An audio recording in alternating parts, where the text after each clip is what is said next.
Welcome to the Atomic Impact Podcast. I'm your host, Jason Osborn, and on this podcast, we interview successful business owners for them to share atomic, impactful lessons that they've learned throughout the course of their business and share them with us so that we can all learn as well. As always, this show is sponsored by the LinkedIn Reverse Podcast Method, the new way established businesses are creating a reliable acquisition channel of conversations with their ideal prospects. We use this method about 26 qualified leads and sales calls in 10 days without any ad spend, outreach, endless social media posting, or any of the old, ineffective traditional marketing methods that everybody hates. To find out more, direct message me on LinkedIn and have a chat. That's Jason A. Osborn. The link to that will be in the show notes below. But today, on today's show, our special guest is Siobhan Mears. She's the owner of the Mears Collective Group, and she provides business and mindset coaching for founders ready to operate beyond the ceiling of their current success with strategic depth and identity level work. So, Siobhan, thank you so much for being on the show today. And I want to start off with a question that I always love asking, which is this: if you somehow were able to go back in time and start, when you started your business, but knowing what you know now, what would you do differently in the first 12 months? Wow. Well, great question, and thanks for having me. Yeah. What I would do differently, I think, was back myself a little bit more. Obviously, I took a big leap of faith, leaving the corporate world and starting up a business. I think anyone who starts up a business is very brave. But I think there was an element of backing myself to a certain extent, but kind of fitting into what I felt I should be doing, as opposed to really going with what I felt I wanted to do. And it's unfolded over the years, but initially it's a lot of people that I've met that set up businesses. It can quite often be that you've taken what you've learned in corporate, your past experience, and then you just move it into a business, for example, like consulting. And that can often, not always, but often be the case. And that was my story.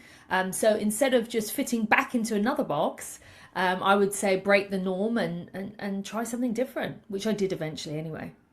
Yeah. What was the I was gonna say the boundaries or maybe the hesitation of kind of stepping out of that box or the comfort zone into feeling more comfortable with what you're doing? Okay. Well, I would say it was self belief. So that's where the mindset piece came in, and I really went on my own journey, as I think most entrepreneurs Mm, do. So when you set up a business, there's the practical elements of setting up the business. I had no problem with that. I'm really organized and strategic, but it was a case of the mindset element, which in turn I now do with my work. But it's something that I realized was so needed because I lacked that full belief in myself that I could do something mm, totally different. Quite often we're pigeonholed, as I said, when you're in a corporate world. This is what you do. This is where your skill set lies. This is what you can apply for. This is what you can achieve. This is what you can earn. There tends to be a levels and caps, and that's why I'm so passionate about helping people break through that now because I had to break through my own internal ceilings, and that was, self worth that I could be that person that could yeah, lead others. That yeah, I had enough credibility and expertise already within me. So, there's a lot of deep diving and understanding myself, which is part of personal development, which is something that I'm massively passionate about. So that was a huge part of it, going on my own inner journey, and in turn, I'm gifting that to others now through the work that I do. yeah. That's amazing. I love it, and it's so important because the I like what you said. You're very strategic and stuff with the actual business processes and all Mm, that stuff, but it is that mindset piece that really often holds us back. yeah. And one of the things that I love to ask as well is, as we're growing and scaling businesses and stuff, we have to market differently. We have to reach out more, and things like that. But oftentimes we fall into this trap of just being kind of salesy or spammy in what we're doing Yeah. because we're trying to grow. So what's been the hardest part of scaling without falling into that trap? Yeah, you have to be really mindful of that. And particularly if you're in the online business space where, a coach or a guide, often there's a tendency, you launch, I'm a launch strategist as well. So I advise clients on how to launch if they're doing a digital product, let's say. And when Yeah. you're in launch process, you do have to sell a lot. So that can be quite uncomfortable. Number one is that you're selling, you're advertising, and I think that has its space and time. But there is a fine line between a call to action and sharing the next logical step and just constantly shouting about what we're doing. And we do see that a lot in the online space. But I feel like people are being a little bit more wise to that and maybe a little bit more, dare I say it, repelled by that. Yeah. So I Yeah. think there's something where we're just being spammed at and all these promises and promises. I will help you. I can do this. Da-da. And I think that's quite bombarding. It's very noisy. Mm, Yeah. So I yeah. think I think there's a fine line of understanding that it is about energy as well, which can sound a bit woo woo, but I would say about connection, shall we say? You know, when you walk in Yeah. a room, if you're in a networking room and you walk up to someone, you have a conversation, they're like, wow, that person's got gravitas. They've got that je ne sais quoi. There's something about them. I know Mm, that I want to work with them. Yeah. So yeah. that feeling, if we can convey that into the online space where it's magnetic as Yeah. opposed to shouting the loudest, opening up your shop front. We need that. There's a time and place, but I think there's a subtlety, particularly if you're working with really established businesses, established entrepreneurs, and shall we say even some of the high end world. Mm, There's that quiet confidence that comes with not yeah. having to shout about what you're doing. Yeah. And it's noticeable, isn't it? It's like you can Mm. just tell straight away. I always call it, that sales bro type of Oh, mentality. It's yeah. like, yeah, no thanks. Yeah, You know? and you know what? The sad thing is, I think that there are more people like us now that are pulling back from that. That's not sad, but it's a shame because some of them may have great offerings, but it's such hard selling. It's giving car salesman. It's kind of giving you Hmm. that energy where you're like, oh, I Yeah. don't have to trust this now. It's just a little bit too Yeah. intense. It's coming on a bit too strong. That this makes me just feel a bit wary. Yeah. So I think there's something to be mindful of that. And do you know Yeah. what though? I really understand when people are first starting out, or in the earlier years of business, or just even a real growth phase. We have to just keep pushing. We want to keep going. We want to keep getting people out there. We want to build the revenue. But I think there's a fine line between alienating your audience whilst trying to grow. Yeah, yeah, I totally agree. When it comes to, I always look at it like relationships. That's the big thing. If you look at it from just relationships, how to build those connections with people, that's the key thing that can make all the difference in the world. So, what's the one thing that you've changed in building relationships that's just made that whole process feel a little bit easier? Oh, that's it's crucial. Relationships is something that is a foundation to a successful business, but a successful person. Yeah, a Mm, person. You hear this term, your network is your net worth, but not in transactional, in terms of what can you add value to, how can you be known as that expert, and building genuine relationships. I've built some amazing friendships in business because, quite frankly, a lot of the people that know me in other worlds, like my former corporate careers or family or friends, they might not get it. And I don't mean that they're not intelligent enough to get it by any means. yeah, They're not moving in these circles, so they won't necessarily get it. So having confidants, strategic partners, people you can lean on and build those genuine relationships will stand you in good stead anyway, because it's a yeah, sounding board. That's really important. It's isolating, so it's important to have that. yeah, And then when you're doing that from that genuine place, people get to know and feel you. Going back to that connection and energy, people get to know and feel you. Why you over anyone else? Because you have to meet them.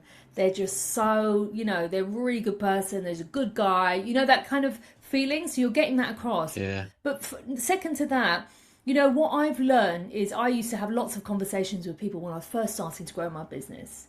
And then I kind of just got really busy and I mm, wasn't having conversations. I used to think it was almost a bit time wasting if I was constantly having conversations. There's that side where people will advise you, you can't be on the phone all the time. You've got stuff to do. But I've actually brought that back into my business again because the relationship and the connection is what us human beings are looking for. And hmm, building those partnerships, people will not know just from a social media post. We know the algorithm, we know that it doesn't always resonate. You don't get that energy across as opposed to when yeah, we're having this conversation now.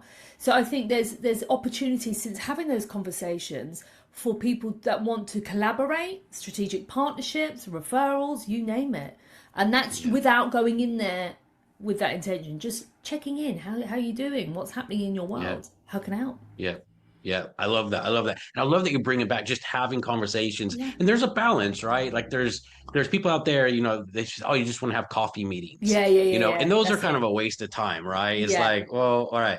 But it's one of the reasons why I do this yeah. podcast is because I get to meet so many people, build relationship with them, and what Love that it. leads into is absolutely amazing as well. So I love that you're doing that. So one of the other questions I love to ask as well, Siobhan, is around the challenges in our business because we all face them. And oftentimes we can feel very isolated in what we're doing, or we think, Mm. gosh, am I the only one going through this? What's wrong with me? But we all deal with it. And so, Mm. having said that, what's the biggest challenge that you've faced so far in your business? And what's the lesson that you've learned from that?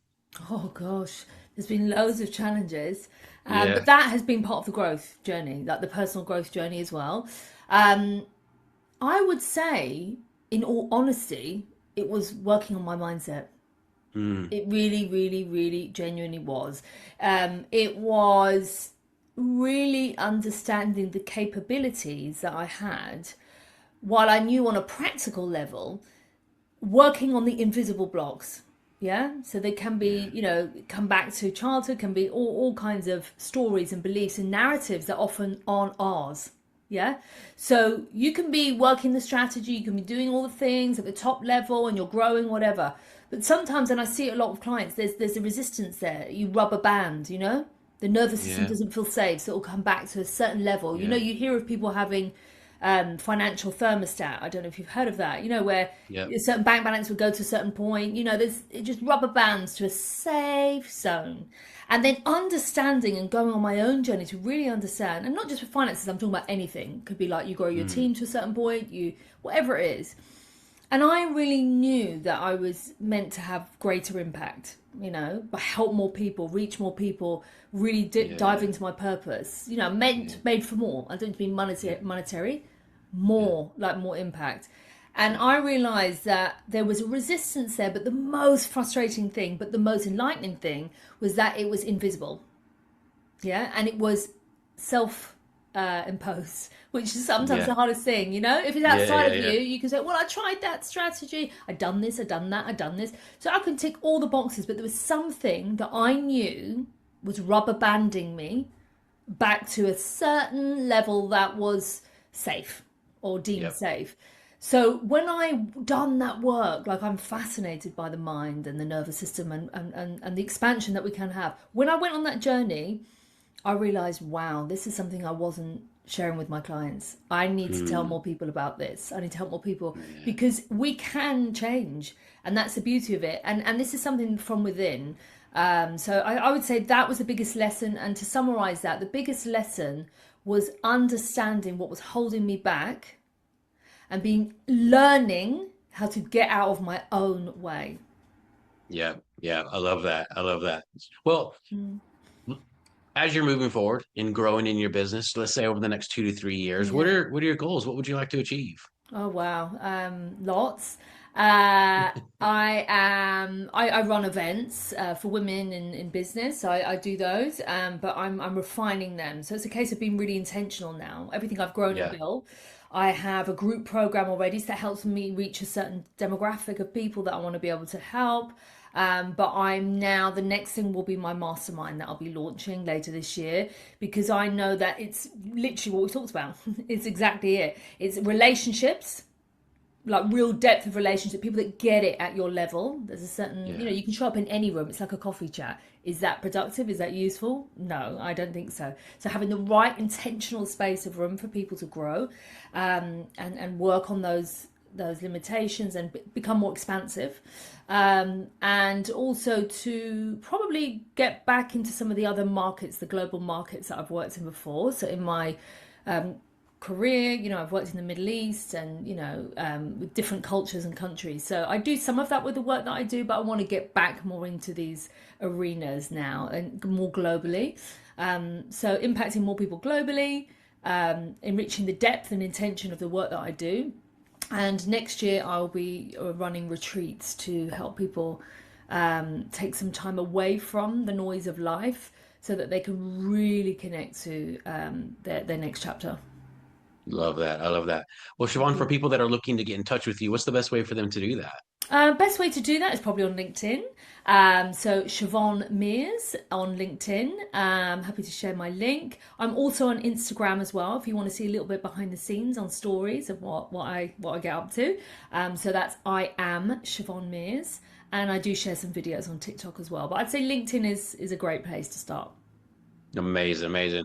Well, I definitely recommend everyone checking out Siobhan, definitely on LinkedIn and possibly Instagram if you want to check her out there as Mm, well. So, Siobhan, thank you so much for being on the show thank and just you. sharing your bits of wisdom and experience throughout your business journey so far. So, many, many thanks for being on the show. And as a reminder to everyone listening, this show is sponsored by the LinkedIn Reverse Podcast Method, the new way established business owners are creating a reliable acquisition channel of conversations with their ideal prospects that doesn't rely on any of the old, ineffective, traditional methods that everybody hates. To find out more, direct message me on LinkedIn to have a chat. That's Jason Osborn. The link to that will be in the show notes below. And until next episode, stay inspired.